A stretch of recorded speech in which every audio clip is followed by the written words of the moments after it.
வணக்கம். நம்ம தமிழ் திரையுலகத்தில் எம்ஜிஆருக்கு இணையான ஒரு நட்சத்திரம், ஜொலிக்கக்கூடிய ஒரு துருவ நட்சத்திரம், ஒரு சூரியனை போல ஒரு சந்திரனை போல இருக்கக்கூடிய பிரம்மாண்ட அழகுக்காரர் தான் புரட்சி திலகம் எம்ஜிஆர் அவர்கள். எம்ஜிஆருடைய எத்தனையோ படங்கள் இன்னமும் நம்ம மனசுல உட்கார்ந்துட்டு இருக்கு. அதே போல எம்ஜிஆர் சண்டை காட்சிகளுக்கு ஒரு இதுதான் இலக்கணம் அப்படின்னு சொல்லி கொடுத்தவர். குடும்ப சார்ந்த கதைகளுக்கு இவர் தான் இலக்கணம். தாய்ப்பாசத்தை எம்ஜிஆர் அளவுக்கு காட்டியது யாருமே இல்லை அப்படின்னு சொல்லப்பட்டிருக்கு. இது மாதிரி ஒரு பக்கம் தேவர் பிலிம்ஸ் படம், ஒரு பக்கம் மாடர்ன் தியேட்டர்ஸ் மாதிரியான படம், ஆரம்ப கட்டங்களில் கலைஞருடைய கதை வசனங்களில் உண்டான படங்கள் அப்படின்னு ஏகப்பட்ட படங்கள், எம்ஜிஆரை தயாரித்து டைரக்ட் பண்ணின படங்கள், எம்ஜிஆர் தயாரித்து இன்னொருவரை கொண்டு இயக்கிய படங்கள், கே சங்கர், பா நீலகண்டன் அப்படின்னு எத்தனையோ இயக்குநர்கள், எத்தனையோ எம்ஜிஆருடைய படங்கள் நம்ம மனசுல நீங்காத இடம். இந்த வரிசையில எம்ஜிஆருடைய அன்பே வா திரைப்படத்துக்கு ஒரு தனி இடம் உண்டு. எம்ஜிஆர் அவர்கள் எத்தனையோ படங்கள்ல நடிச்சிருந்தாலும் கூட எம்ஜிஆருடைய எந்த ஃபார்முலாவுமே இல்லாம வந்த படம் அன்பே வா அப்படின்னு தைரியமா சொல்லலாம். அதே போல எம்ஜிஆர் படம்னா அம்மா பாசம் இருக்கும். இதுல எம்ஜிஆருக்கு அம்மா அப்பா யாருமே கிடையாது. எம்ஜிஆர் படம்னா ஒரு 5-6 இடத்துல ஃபைட் இருக்கும், கிடையவே கிடையாது. இந்த படத்துல சும்மா ஒரு நிமிஷம் ஃபைட்டு மட்டும்தான், படத்துல ஃபைட்டே கிடையாது. அப்ப என்னதான் இருக்குன்னு, எம்ஜிஆர் கூட எப்பவும் ஜோடி போடுகிற சரோஜா தேவி உண்டு.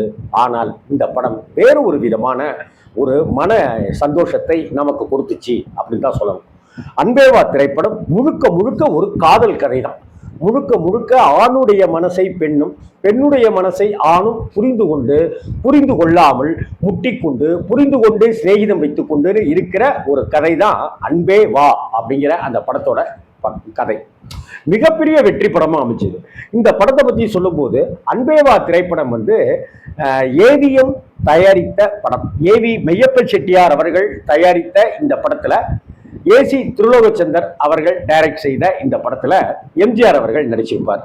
இதுல உங்களுக்கு தெரியுமா அப்படிங்கிறது எனக்கு தெரியல. ஏவிஎம் தயாரித்த படத்தில தான் சிவாஜி சார் அறிமுகமானார்.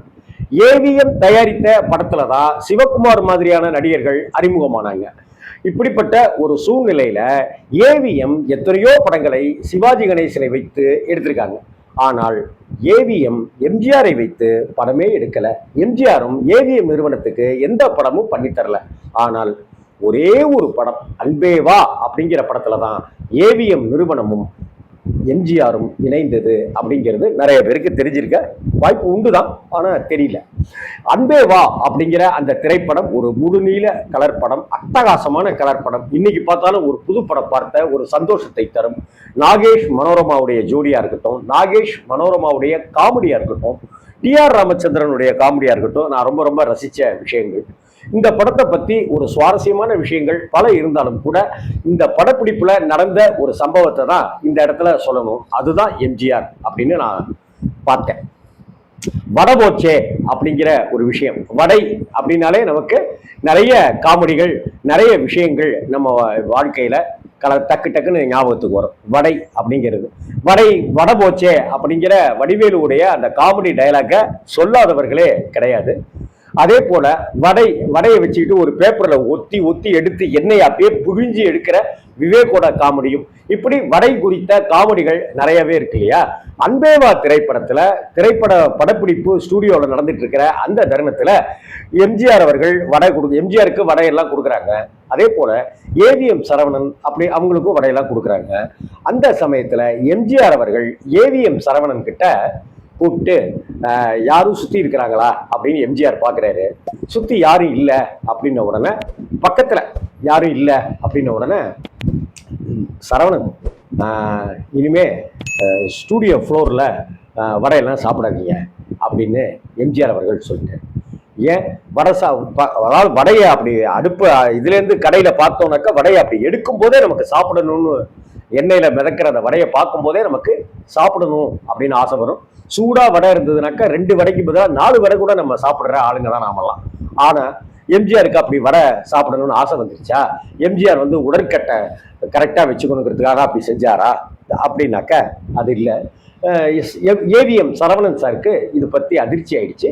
ஏவிஎம் சரவணன் அவர்களே தன்னுடைய சுயசரிதை குறித்த விஷயத்துல அன்பேவா படத்தை பத்தி குறிப்பிடுறாரு. அன்பேவா படத்துக்கு முழுக்க முழுக்க தயாரிப்பு பொறுப்பை எடுத்துக்கிட்டு எல்லா விஷயத்தையும் செய்ததையும் அவர் குறிப்பிடுறாரு. அப்பதான் இந்த விஷயத்தையும் அவர் குறிப்பிட்டிருக்காரு. அப்ப இந்த மாதிரி வடை சாப்பிடும்போது இது மாதிரி இனிமேல் சோறில் சாப்பிடாதீங்க அப்படின்னு எம்ஜிஆர் முகத்தை கொஞ்சம் இறுக்கமாக வச்சுக்கிட்டு சொன்ன உடனே ஏவிஎம் சரவணன் அவர்களுக்கு ஷாக் ஆயிடுச்சு. என்ன, ஏன் சார், ஏன் அப்படி வடை சாப்பிட்றதா இருந்தா எல்லாருக்கும் கொடுத்துட்டு சாப்பிடுது, அதுதான் பண்பு அப்படின்னு சொல்லுவேன். இல்லை, எல்லாருக்கும் வடை கொடுத்துருக்கோமே, எல்லாருக்கும் வடை, ஏப்பா எல்லாருக்கும் வடை அப்படி இப்படின்னு கூப்பிடுறதுக்குலாம் இது பண்ணுறாரு. மேலே பாரு அப்படின்னாக்க மேலே ஒரு லைட்மேன் வந்து வேலை பார்த்துட்டு இருக்கிறாரு. அந்த லைட்மேனுக்கு வடை கொடுக்கல. அவர் இறங்கி வந்தோன்னே கொடுக்கலான்னு ஏவிஎம் சரவணனோ அல்லது அந்த ப்ரொடக்ஷன் யூனிட்ல இருக்கிறவங்களோ நினைச்சிருக்கலாம். அவர் பார்த்தீங்களா, மேலே இருந்து வேலை பார்த்துட்டு இருக்காரு, ஆனால் அவர் சாப்பிடலை. அப்படி இருக்கும்போது நீங்களோ நானோ சாப்பிட்டா அது மரியாதையா இருக்குமா அப்படின்னு கேட்டிருக்காரு. தன்னுடைய தலைக்கு மேலே இருக்கிறவனுடைய மனசு, அந்த லைட்மேனுடைய மனசை புரிஞ்சுக்கிட்டு சொன்னது தான் எம்ஜிஆருடைய மனசு, எம்ஜிஆருடைய அன்பு, கருணை அப்படின்னு ஏவிஎம் சரவணன் சார் குறிப்பிடுறாரு. உடனே அவருக்கு ஷாக் ஆயிடுச்சு. இல்லடா, இது எம்ஜிஆர் எப்பேற்பட்ட மனிதராக இருக்காரு. சாரி சார் அப்படின்னு எம்ஜிஆர் கிட்ட ஏவிஎம் சரவணன் சொல்லியிருக்கேன். சாரிலாம் இருக்கட்டுங்க, நமக்கு கூட வேலை பார்க்குறவங்க, நமக்கு கீழே வேலை பார்க்குறவங்க எல்லாருக்கும் அந்த வடையெல்லாம் போய் சேர்ந்துருச்சு அப்படின்னு சொன்ன பிற்பாடு தான் நாம சாப்பிடணும், அதான் நல்ல அப்படின்னு சொல்லிட்டு எம்ஜிஆர் சார் சொல்லியிருக்காரு. ஏவிஎம் சரவணன் சாரை பார்க்க போனவங்களா இருக்கட்டும், ஏவிஎம் சரவணன் சாரை சந்தித்து பேசியவர்களா இருக்கட்டும், நீங்க கவனிச்சு பார்த்தீங்கன்னாக்க தெரியும். நான் ஏவிஎம் சரவணன் சாரை ஒரு 10 பேரை கூட்டிட்டு போய் சக்தி விகடன் பத்திரிகையில் இருக்கும்போது அப்ப ஒரு பேட்டி எடுத்திருந்தோம். அந்த பேட்டியில வந்து சரவணன் சார் எல்லாருக்கும் ஃபர்ஸ்ட் வந்த உடனே காஃபி கொடுக்க சொன்னாரு. அப்ப காஃபி அவருக்கு ஒரு கப்பில் கொடுத்துட்டாங்க. ஆனா ஒரு 10-13 பேருக்கு காஃபி வர்ற வரைக்கும் அவர் காஃபியை சாப்பிடாம இருந்தார். அது ஒரு பண்பாடு, சின்ன பண்பு. அது எதிரில் இருக்கிறவர்களுக்கு கொடுக்கக்கூடிய ஒரு பெரிய மரியாதை. அப்ப எல்லாருக்கும் காஃபி வந்துருச்சு அப்படின்னு சொன்ன பிற்பாடுதான் அவர் காஃபி குடிக்க ஆரம்பிச்சாரு. அவங்கெல்லாம் காஃபி குடிக்க ஆரம்பிச்ச பிற்பாடுதான் ஏவிஎம் சரவணன் சார் காஃபி குடிக்க ஆரம்பிச்சாரு. இதைத்தான் அன்பேவா படப்பிடிப்புல ஏவிஎம் சரவணன் சாருக்கு எம்ஜிஆர் அவர்கள் வலியுறுத்தி சொல்லியிருக்காரு. எல்லாருக்கும் வடை கொடுக்கணும் அப்படின்னு, யாரும் வடை போச்சே அப்படின்னு வருத்தப்படக்கூடாது, நமக்கு வடை கிடைக்காது போல இருக்கு அப்படின்னு நினைக்க கூடாது. மேல வேலை பார்த்துட்டு இருக்கிறவரு கீழே இறங்கி வர வரைக்கும் வடை இருக்குமா இல்ல தீந்துருமா, நமக்குன்னு வச்சிருப்பாங்களா அப்படிங்கிற சந்தேகங்களுக்கெல்லாம் இடமே தரக்கூடாது.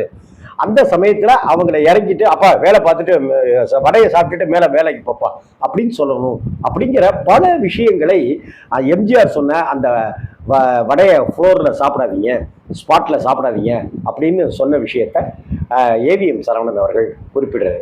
எவ்வளவு நாகரிகமான, எவ்வளவு பண்பான, வாஞ்சையான ஒரு விஷயம் எம்ஜிஆர் கிட்ட இருந்து ஏவிஎம் சரவணன் சார் கத்துக்கிட்டாரு அப்படிங்கிறத ஏவிஎம் சரவணன் சாரே சொல்றாரு. இந்த ஏவிஎம் சரவணன் சார் காஃபி எல்லாருக்கும் வந்துட்ட பிற்பாடு காஃபி குடிக்கிற அந்த பண்பையும், எம்ஜிஆர் அவர்கள் தனக்கு கீழே வேலை பார்க்குறவங்க எல்லாருக்குமே அந்த உணவுங்கிற ஒரு விஷயம், ஒரு பலகாரங்கிற ஒரு விஷயம் எல்லாருக்கும் போய் சேர்ந்த பிற்பாடு தான் நம்ம சாப்பிடணும் அப்படிங்கிற அவருடைய விஷயம், இதையெல்லாம் இன்னைக்கு சினிமாவில் இருக்கிறவங்க அதை செய்யணும்.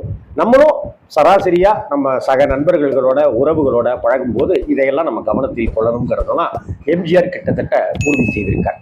அதனால அந்த அன்பேவா படம் பார்க்கிற போதெல்லாம், அன்பேவா படத்தினுடைய பாடல்களை கேட்கிற போதெல்லாம், அந்த ராஜாராணி ட்ரெஸ்ஸோட அப்படி வர்ற அந்த காட்சியெல்லாம் நமக்கு நினைவுக்கு வரும்போதெல்லாம், காமெடி எல்லாம் நினைக்கும் போதெல்லாம் எனக்கு ஏவிஎம் சரவணன் சார், எம்ஜிஆர் அவர்கள் வடை எல்லோருக்கும் கொடுக்கணுங்கிற அந்த பொது விஷய நினைப்புகள் அப்படிங்கிற விஷயம்தான் ஞாபகத்துக்கு வரும். இப்படி ஒரு சம்பவம் நமக்குள்ளார ஏதோ ஒன்று உணர்த்தி இருக்குன்னு நீங்க நினைச்சீங்கன்னாக்க இந்த வீடியோவை லைக் பண்ணுங்க, கமெண்ட் பண்ணுங்க, ஷேர் பண்ணுங்க, சப்ஸ்கிரைப் பண்ணுங்க. வணக்கம்.